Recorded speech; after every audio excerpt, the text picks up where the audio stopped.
I'm Mike Collins with Kentucky Outdoors Media. I'm here with Perry McClure of McClures Outdoor Adventures and Wildlife Services.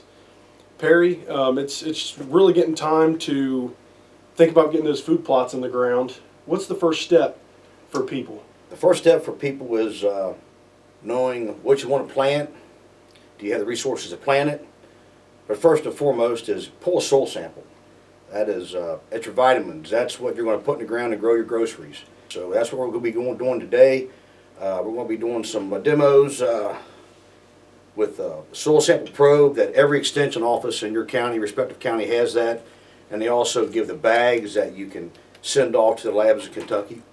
We'll be on our location this morning in Grant County, Kentucky, on my wife and I's farm. We're going to be going to some areas that we want to try some new things this year with the seed company we're in with, Antler King specifically, based on eighth of an acre, quarter acre, half acre, small plots that are economical.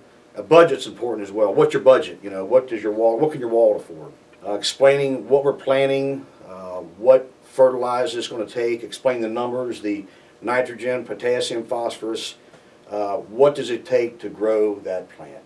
Make its maximum potential, its best yield to whatever you're planting it for, whether it be quail, turkey, deer, what have you. So. Yeah, and that's terrific. And a lot of times as you find yourself, in a lot of the places that I hunt, we have small food plots, and this is a perfect scenario for folks that are wanting to do small plots, things that are money manageable to take care of and get started on their place. So hopefully this is very beneficial, and I think it will be. We're going to go out and do some stuff in the field. We'll shoot some stuff in the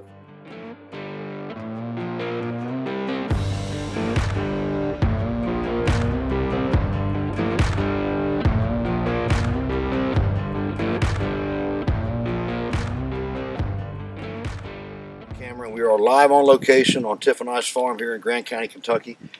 Specifically, the field we're going to be looking at here is a 5-acre dove field. We're going to be planting Paradovic black oil sunflower seeds. But the process of that, like I was saying before, is I've started out with these survey flags, and I literally go and mark the 4 corners of this field. So that gives me a point to start with and work to with what I use here, the old school surveyor's wheel. You put these things on the ground, it follows the topography of the ground, and it gives you a true yard, feet marker, as opposed to going with a GPS grid system, that's satellite. I'm the old school type guy to use this, and it works. Like I say, we've already pulled the soil samples, but this is one of the probes I used. And then once we get the samples pulled and get them dried, and when we pull the soil samples, we do an X grid for a square, so to speak, field. All 4 corners, and then try to find some semblance of the middle. You get those soil samples. I literally put them in a box and mix those, and a couple weeks ago Mike was down and seen some samples I pulled, and I had that on wax paper drying out. Okay, so once those get dried out, that's when you send it off. But it's very important, the specific field that you are planting, that you put your name, myself, my wife, Perry and Tiffany, the field name or number, the acreage is listed on this bag, and what we're planting. That way, when the soil sample comes back to us from the labs, University of Kentucky, we know specifically what we need for this 5 acres. You skimp on anything with food plots, which I don't recommend it. Don't let it be a soil sample. The main thing to consider is a budget. Budget's important. Do you have the equipment to do this? Do you have tractors? Do you have plows? Do you have seed drills? Your size of your food plot. What size of food plot do you want? We'll move on to our next field over here and go into specific food plot blends and proceed from there. A lot of people are going to be wanting to know, what am I planting in the spring and summer for my deer and turkeys and other species as well? What are we going to be focusing on? Well, for springtime, we'll be focusing on clovers, legumes, clovers, alfalfas, lespedizas. If you only have 1 food plot on your acreage, make it clover. That's your go-to from the time that winter stops clear through your next cycle to where the first frost is. I can't stress that enough. Summer times, your peas, your rye, your wheats, corns, your grains, soybeans. You're specifically planting corn or soybeans, you got to think about, okay, I've only got an acre.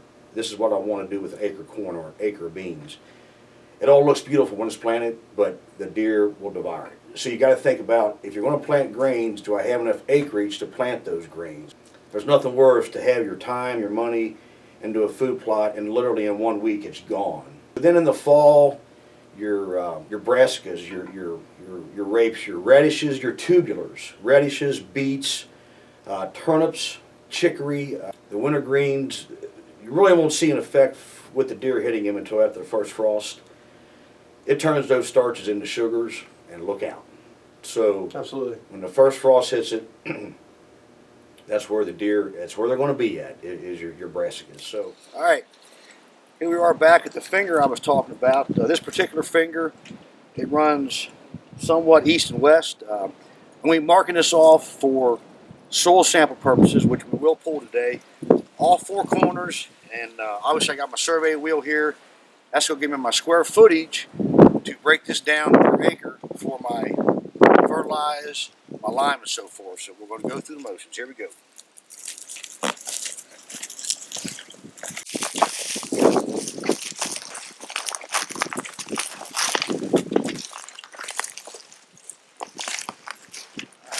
Right there, it's 52 feet. I'll reset it. I was telling Mike before, this is going to be an irregular shaped field. We're going to have some semblance of 4 square corners, but I like the bump outs. I like the pockets. That's important when you're doing food plots, especially terrain like this. This is all going to be a no-till drill system. There'll be no conventional tillage. So I'm going to do the long run on this, and then we'll get the square footage, and we'll calculate for the fertilizer.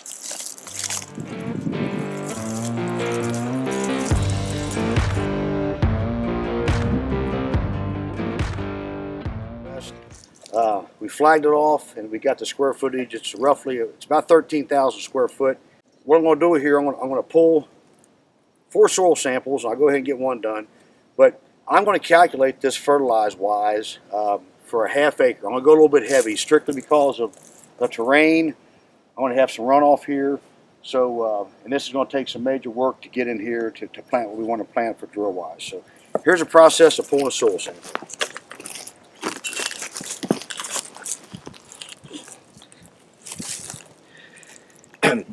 By getting 5 of these, it'll give you roughly a quart freezer bag full, and then once it dries, and we'll show you on the bag down here, there's a line that you fill that bag to.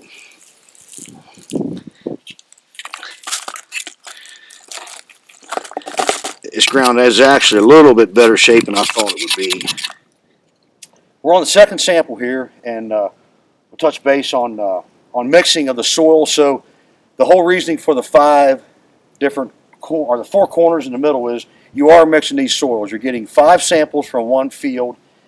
You mix those together once they dry out, and that gives you the whole basis. It basically covers the 5 areas of the field we're pulling from. So it's okay to mix them. That's what you want to do, and that'll give you the complete number for your phosphorus, your potassium, your nitrate, and that'll all come from soil samples. But once again, do never, ever, ever skip this part of food plot management. Here we go. And so we pulled our soil samples, 5 of them, and got them in the box. Now we're going to talk plant specific. I want to break this down. This is going to be a 2-part food plot this year. I want to go in with the spring mix in the middle, and then towards late summer, early fall, I'm going to feather that in on the perimeters with the late fall mix. Specifically, we're going to be using a product called Booner Buffet. It has some alfalfas and clovers, a little bit of chicory and rape additive into it.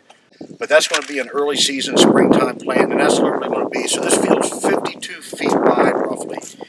We're going to have a 24, 26 foot path in the middle that's going to be drilled in, and the residual leftover of the footage is going to be on the outside.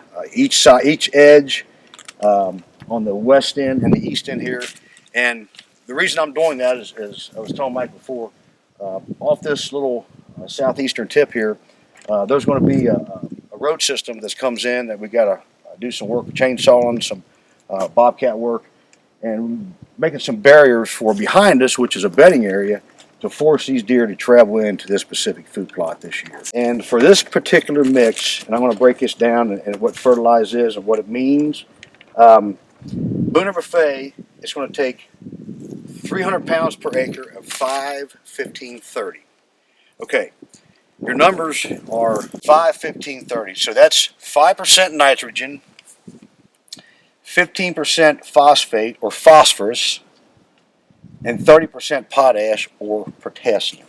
That is for this particular mix come springtime. But in order to do these food plots right, like I said before, soil samples and get your seed mix, what you want, your blends, and then obviously your fertilizers. I want to recap on what we're talking about in food plots. Rule number one, obviously you have a budget.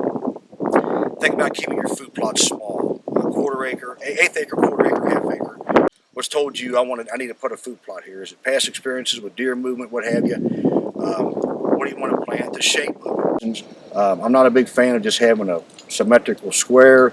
There's too many eyes that can be on the field at one time. I like some breakups. So whatever you do, whatever your ventures, your food plots, I wish everybody luck. I hope this has been an informative video. And by all means, never hesitate to ask questions. And I just hope everybody has a successful summer, a good food plot season, and a successful hunting season. You know, we wanted to get together today with Perry and go over a lot of those food plot questions. It's February.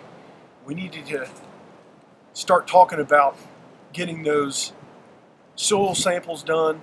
It's that time to get that done. That way you can be prepared when it is time to get that seed in the ground. You want to get that soil right first. That's something you can be working on now, and then when it is time to start getting those food plots seed in the ground, you're ready to go. And this has been a great opportunity to discuss this with Perry, and appreciate his time. And for all of us at Kentucky Outdoors Media, stay safe out there and happy hunting.